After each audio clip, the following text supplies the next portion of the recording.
being stronger and being weaker. That seems to be the motto of the Arsenal way. In this case, sell for 100 million, buy for 120 million. What would you do? I'm Ty Knight here for TK24 Sports. If you're new to the show, like, subscribe, turn that notification on so you don't miss a show every time we upload. Let's get into this one. Gabriel Magalhães, Alexander Isak. Two big names, one linked with Arsenal, one with Arsenal. Arsenal fans want a striker. Arsenal fans know they need a defender at this quality to stay at the club. With news persisting again now, with Al Nassr looking to bid 100 million for Gabriel Magalhães, but also looking at a potential move for Alexander Isak if Newcastle do not qualify for the Champions League. But even if they do, Arsenal are still going to try and test the resolve of Newcastle and bid close to 120 million pounds. That's right, I said it, pounds, in the summer. He's high up on their list. So is, of course, other strikers out there. I'm not going to name names like Sesko, Mihajlovic, Osman. I'm not going to name names. I just did. Okay, so would it be worth it for Arsenal to make themselves weaker and then stronger? Weaker in defence, but stronger in the attack. What would you do in a moment like this? Would that be something that was make you think Arsenal are going places? Yes, it was worth selling Gabriel because we can get another defender, but to go after a striker of the qualities of a Isak, that's where Arsenal really need it. Defense is still there. We still got Calafori. We still got Kivior. We can make do and sell in someone and raise 100 million to go then top it up with an extra 20 million, and then use the money that we already had reserved for Isak to then strengthen and bolster the squad elsewhere. But it's okay to let Gabriel Magalhães go if we got 100 million. And that's a big question that you have to really and truly ask yourself. Would you rather sell Gabriel Magalhães for 100 million and then go after Alexander Isak, basically just top it up an extra 20 million, because again, 120 million, that's what I think he's worth, and then use the money that you have reserved aside for Magalhães and go on a wild spending spree that can topple 350 million in total, because you've already got 100 million for Gabriel. So really and truly doesn't count. That's a freebie. Would you rather Arsenal that? When you look at it in that fashion, does that make sense? Make yourself a little bit weaker in defence.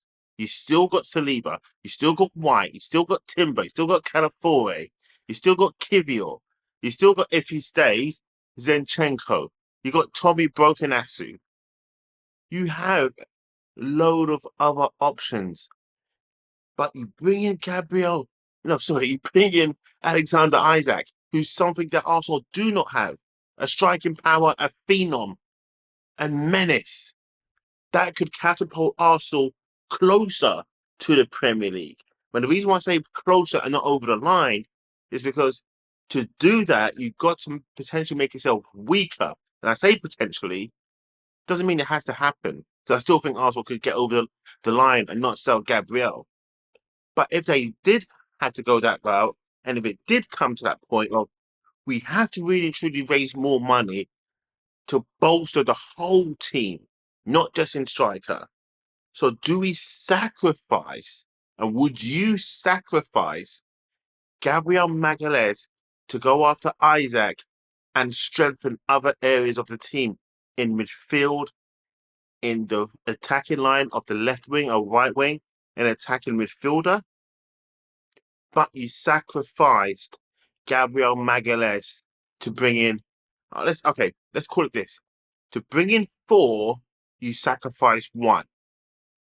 And that 4 is a striker, a left wing, a right wing, a counter-attacking midfielder. When I say counter-attack, let's say an attacking midfielder, a number 10, and then a number 6 or number 8, because everyone likes numbers.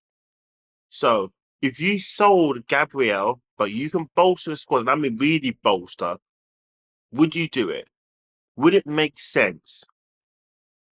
Sell one, get four, and get closer to the Premier League, closer to the Champions League, closer to the FA Cup, winning the Carabao Cup. What would you rather have? What would you rather do? I need to know your comments below. It'll be really interesting to see what you guys think of that. Sell Magalhães for 100 million, buy Isak for 120, and then still get a left wing, right wing, attacking midfielder, a centre midfielder. 4 other players. So really, truly, it can be 5. 5, 4, 1. When you put it like that, even I'm thinking, do you know what? I love Gabriel, but I love me some Isak. And that story right there should make you think, okay, if this is going to happen, who would you bring in?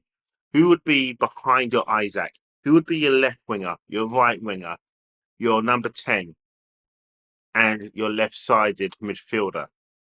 And you still need a goalkeeper. So yeah, so 5 players.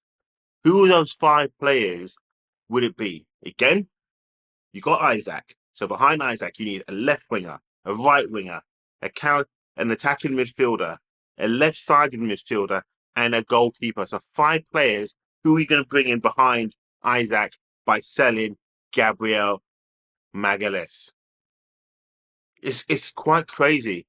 But if Arsenal had to do something, that might be the one. That might be the jigsaw puzzle. That might be the domino effect that goes down, but completes the jigsaw. Because with 100 million, and if it's true, you do have to look at that. And then if you still sell other players on top, wow, you're pretty much doing a Liverpool in that sense. When they sold Coutinho and then they brought in Addison and Van Dijk, that is the same sort of thing that Arsenal can do. You sell one big asset, you then sell off the little bits and pieces because you're going to get no money for Trossard. You're going to get no money. Oh, sorry, Jorginho. You're going to get no money for Partey. You're going to get no money for Sterling, Neto. You're going to get a little bit of money for Zinchenko should you need to sell him. You get a little bit of money for Trossard. But the big one there, the 100 million, is that enough? Would that convince you to sell him, get Isak, plus the other players that I mentioned, or positions that I've mentioned? Who would you go after? How would you spend it? I would love to know your comments below. And with that, I'll leave you there with that thought. Sell for 100, buy for 120, and the money that was there put aside for Isak, you can still bolster the squad even more. Rob Peter to pay Paul.